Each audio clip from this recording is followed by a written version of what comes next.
Hello everyone, and welcome to another Red Raptor Writes. Now, I know I promised a KOTOR analysis, but I just have to talk about this one. Don't worry, I'm still working on it. Spider-Man films tend to be either really good or really bad. Spider-Man Far From Home fills this vacancy of being entirely average. If you're a consistent viewer, you probably know my thoughts on Homecoming. I liked it less than most, but still liked it. Homecoming was a fun summer comedy with a great villain. Sadly, it didn't want to be anything more than that, keeping all the characters as shallow comedic reliefs to keep a light tone as opposed to building their relationships with Peter to set up growth in sequels. It worked for Homecoming, allowing another fun entry into the Marvel Cinematic Universe as a proof of concept that Spidey and the MCU can work, but I knew the sequel would be royally screwed, needing to pick up the slack. Thankfully, Far From Home turned out pretty okay. So, enough of my ramblings, let's start this review. Oh, and spoilers ahead, but let's not pretend you don't already know what's gonna happen. So, let's dig this up. Okay, starting with the positives again. The overall story is really entertaining. The basic setup is that Peter and his circle of friends who coincidentally all got dusted with him, yeah thanks Thanos, are on a class trip to Europe. While he's trying to win over Zendaya as MJ, Nick Fury keeps hijacking Peter's trip and forcing him to do hero work with Mysterio. It's a great concept for a Spider-Man movie. Tom Holland always does fantastic in the role. He perfectly manages to capture the youthful, fun spirit of the character. At first in Civil War, I was concerned as to whether or not he can carry his own movie, but by this point, you can tell the actor has what it takes. But of course, Tom isn't alone as he's joined by one of my favorite actors, Jake Gyllenhaal, who's certainly one of the greats of our time. Yeah, Holland and Samuel L. Jackson are great, but it's Jake's performance as Mysterio that saves this movie.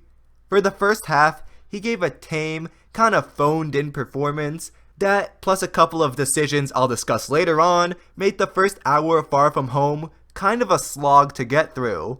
It was kinda, well, bad.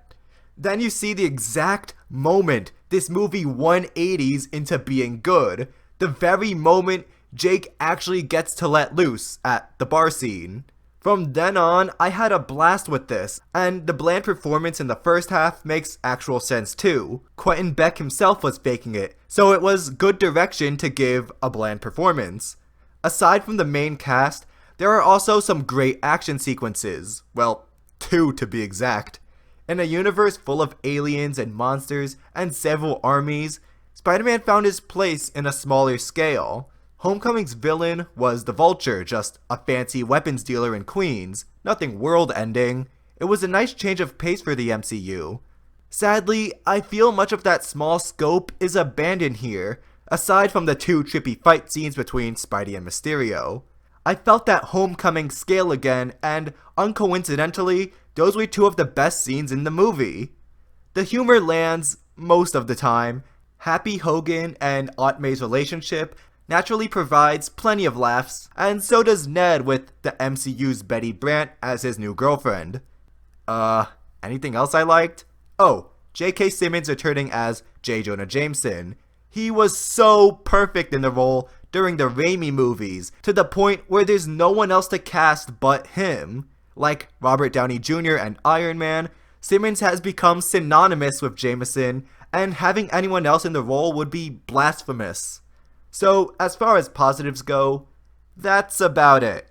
We get to see some great performances, the story lends itself to some good Spider-Man fun, there are 2 memorable action scenes, and a lot of comedy hit the mark. Onwards to the negatives then. Like I said in the intro, I didn't like Homecoming all that much because I didn't see much of any substance from who should be important characters. Aunt May was just kind of the butt of hot mom jokes, Ned was only the goofy nerd friend, and Liz got next to nothing in terms of characterization. It was a shallow relationship that we didn't know much about since Peter only had a small crush on this random girl from school. This allowed Homecoming to take on a light, almost weightless tone, again only being a fun summer comedy. Sadly, all these characters get even less to do here in Far From Home. Of course Liz is gone, but we're 2 films in and I still don't care about Aunt May and Peter's best friend. Long gone are the days of Frodo and Sam. Now I'm stuck with Peter and Ned. Aunt May is barely in this one, and Ned's role is reduced further to just giving a few laughs with Betty. Michelle Jones is Peter's love interest in this one, but I find it poorly executed. Remember in Age of Ultron, when all the characters just started talking about Bruce and Natasha like they've been an item, even though we've never seen a romantic connection before? Yeah, the same thing happens here. At the end of Homecoming, Michelle reveals that her friends call her MJ, and that's about it. Just because her initials are MJ, the writers expect us to be invested in this relationship, but we're not. We don't know why Peter and MJ like each other. We don't know when this whole thing started. We don't know how it started. Because we haven't seen for ourselves any progression of their relationship up to this point, we have no reason to care. And in my opinion, Michelle was pretty unlikable in Homecoming, so I didn't even want them to be together. Thank God Zendaya and Tom are dating in real life, because their chemistry certainly doesn't come from the script. To make matters worse, there's this completely pointless love triangle with this new guy Brad that adds absolutely nothing. Like Ned and Aunt May, it could be entirely removed from the film without consequence. Like, seriously, it's just dumb filler. Yes, I know I complimented Jake Gyllenhaal as Mysterio, but the character himself feels kinda repetitive, like we've already seen this 1,000 times before. He's another villain who hates Tony Stark and is now causing problems because of it. Like the Vulture, like Baron Zemo, Justin Hammer, and Ultron. We've seen this you create your own enemies thing 1,000 times before in the MCU, so it's uninteresting here. And Mysterio is kind of a copy of Syndrome from The Incredibles. His motivation is that he's a small yet intelligent tech guy who got trampled on by the bigger, more popular superheroes. So now he's using his intelligence and technology to become a hero himself, to trick the world into thinking he's a superhero and getting that appreciation.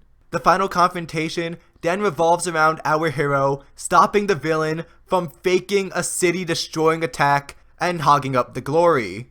It's straight out of The Incredibles. Man, I don't know why I haven't seen many reviewers calling out these major problems. Maybe they're just so desperate for good Spider-Man movies after 3 bad ones that they're willing to excuse anything in order to trick themselves into thinking they've just seen a great movie. Once again, I enjoyed the 2 intimate battles with Mysterio, but every other moment of action felt bland.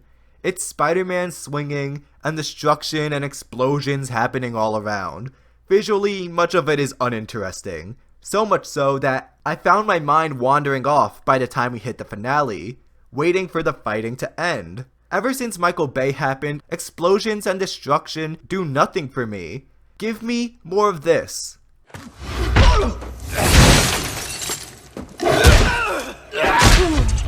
Or this.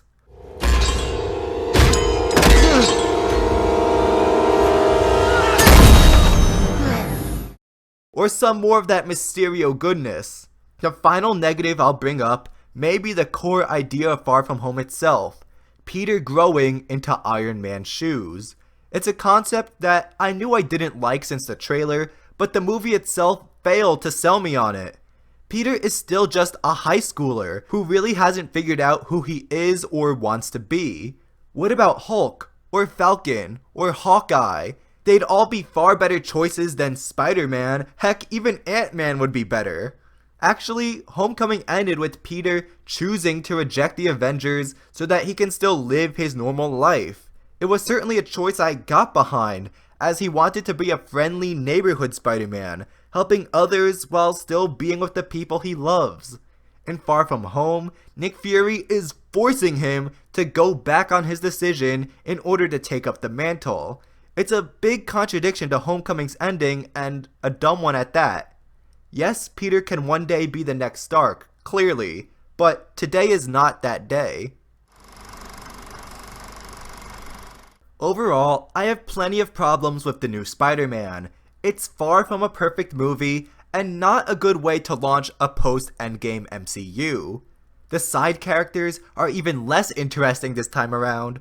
The romance is way undercooked, the whole love triangle subplot is stupid, much of the action is uninteresting, the Peter becoming Stark thing feels wrong, and comedy too often becomes a substitute for substance in this home series, I guess you call it. Homecoming at least hinted that there was more going on with the characters under the surface, but its sequel seems to have entirely given up on them. On the plus side, Jake Gyllenhaal is awesome once he's allowed to act. The rest of the cast does well too. The two Mysterio battles easily beat anything in Homecoming. Tom and Zendaya have plenty of chemistry, and yes, you will laugh a lot. Far From Home is no Spider-Man 2, but thankfully it's no The Amazing Spider-Man either. It's a perfectly average summer flick that takes a while to get going, but there's a lot of fun to be had once you get there. But if there are going to be more of these, then can they at least try for the next one? Remember, if you enjoyed this video, to please leave a like and subscribe, and to ring the notification bell. See you next time.